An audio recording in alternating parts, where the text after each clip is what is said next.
สวัสดีครับวันนี้ในพระวารสารตามคำบอกเล่าของท่านนักบุญมัทธิว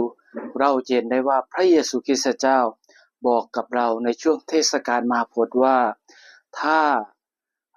ความดีของเราไม่สูงไปกว่าความดีของบรรดาฟาริสีและธรรมจารย์เราจะเข้าสู่พระอาณาจักรสวรรค์ได้อย่างไร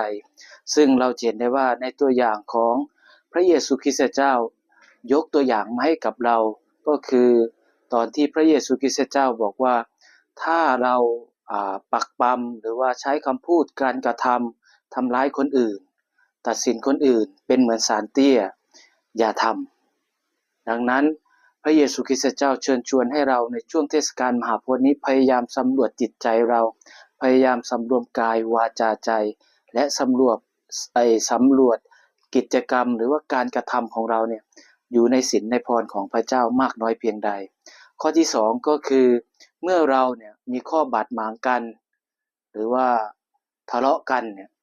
ก่อนที่เราจะไปร่วมพิธีบูชามิสาขอบพระคุณเนี่ยเราควรที่จะไปคืนดีกับพ่อแม่พี่น้องของเราหรือว่าบุคคลที่เรานั้นผิดใจกันแน่นอนละครับว่าช่วงเทศกาลมหาพรนี้เชิญชวนให้พ่อแม่พี่น้องทุกท่านนั้นพยายามสำรวจจิตใจเราสำรวจจิตใจของเราว่าจิตใจของเรายังมีข้อผิดพลาดอะไรบ้างถ้ามีข้อผิดพลาดขอการอภัยจากพระเจ้าและอภัยให้กับคนอื่นอภัยให้กับตัวเองสิ่งเหล่านี้แหละครับช่วงเทศกาลมหาพรพยายามเรียกร้องให้เราเป็นบุคคลที่